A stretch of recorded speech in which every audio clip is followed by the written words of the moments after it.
Champions Cup 2023-2024, folks, is just around the corner. Who are the favourites for this competition? We will go through from the bottom to the top and see, who the bookies at least are making the favourites for the competition. Is it kind of the same old teams, or is there kind of a dark horse on the horizon? And you guys can, as always, let us know your thoughts. Take this into account that it is just bookmakers' odds converted into a percentage. So take that, as I said, for what it's worth, because bookmakers are basically just trying to take your money. That's kind of how that works. But yeah, Champions Cup, it's a good competition. If you don't follow any of the European rugby, this is probably the one to follow, because it's the top 14 from France, the Premiership from England, and then the multi-nation URC all coming together for one kind of super comp. The format is less than simple, sadly, but basically you need to win your games to get out of your pool. That's the kind of crux of it.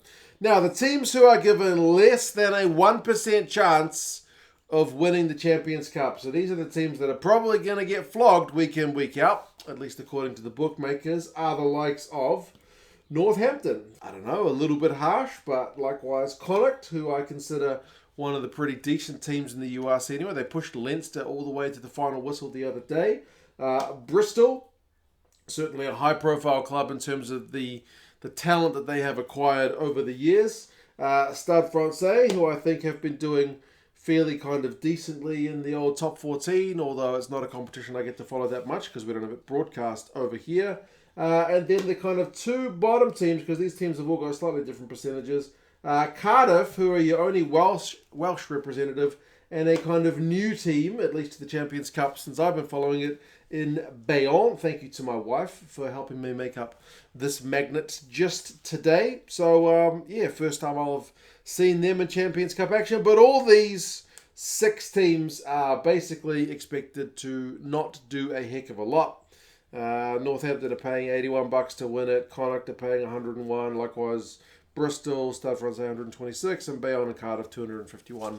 So yeah, you bet $1, they win the whole thing, and you get $251 back in the case of Cardiff. So yeah, these teams not expected to do much. Any of them particularly harsh?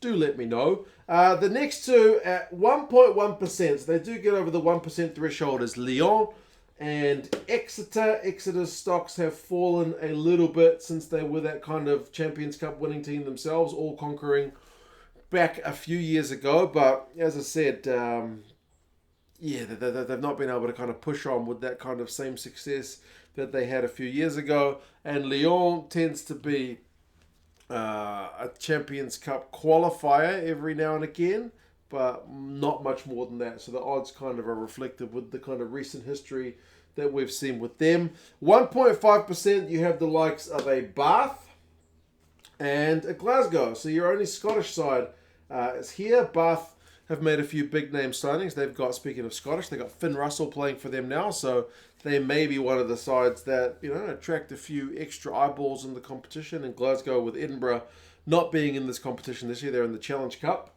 Glasgow are flying the flag for Scotland, so we'll see if they're able to push on. They've been doing really well in the URC. And then, interestingly, at 2.1%, we've got Ulster and we've got the Bulls. Two of the teams that, at least in URC terms, are two of your kind of top of the table, at least playoff teams.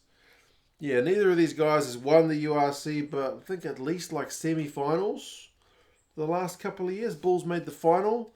Ulster made semi-finals, or was it quarterfinals? But yeah, two of the teams that generally finish pretty highly ranked. So yeah, not fancy to do that much. That's your second of your Irish teams and your first of your South Africans on that side of the board. Now onto the contenders kind of side of the board, if you can call 2.5% contenders. We have 4 teams in this realm. So that is the likes of Leicester, who won the Premiership only a couple of years ago, although who have had some difficulties when Borthwick kind of got the England job. It was a little bit disruptive to the squad. Sale, beaten finalists in the Premiership last year. Quins, who likewise have won the Premiership not too long ago. And then Bordeaux.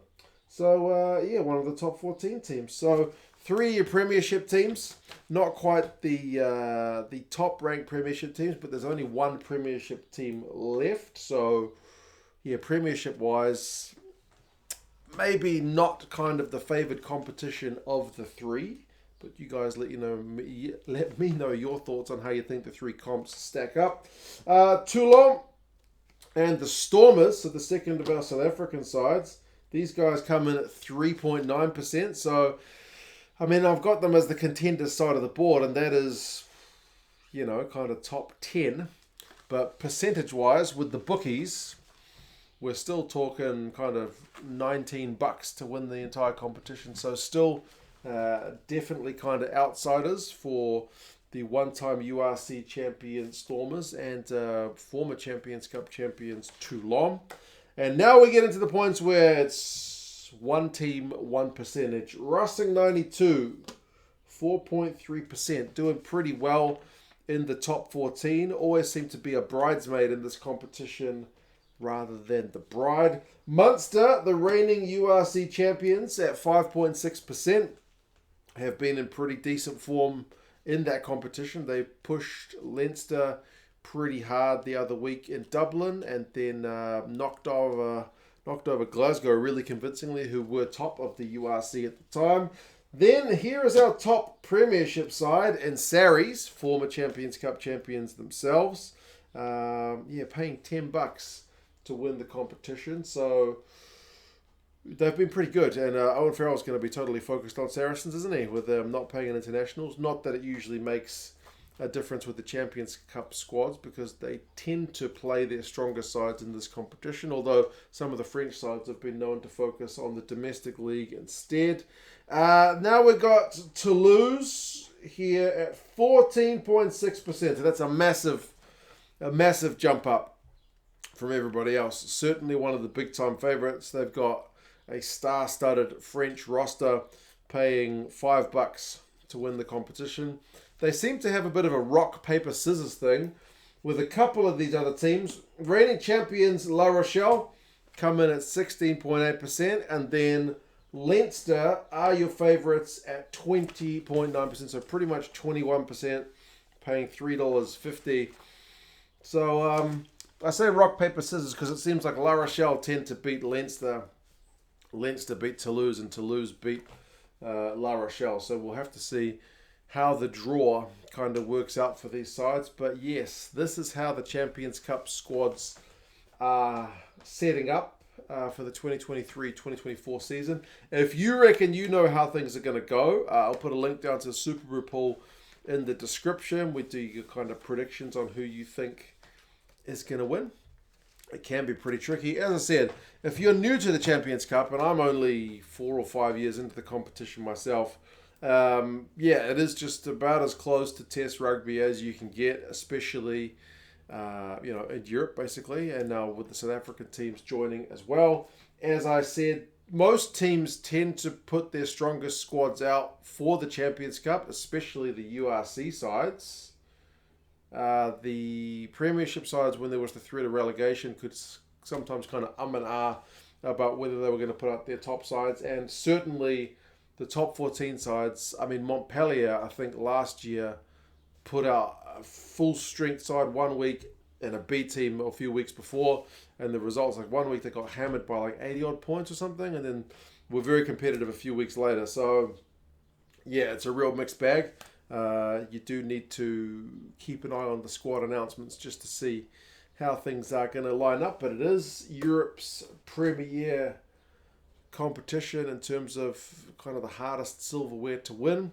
It's tended to be Leinster, La Rochelle and Toulouse, and then Saracens before that, prior to their kind of off-the-field sagas as well. Racing 92 has been in the mix for a wee while. Exeter, as I mentioned, kind of fallen off the pace a little bit, but yeah, I'll be interested to see if somebody else can kind of make a good run to disrupt the Leinster, La Rochelle, Toulouse kind of stranglehold on the competition. It'd be nice to see somebody else give it a good crack. But yeah, you guys let us know your thoughts. Are you looking forward to the competition?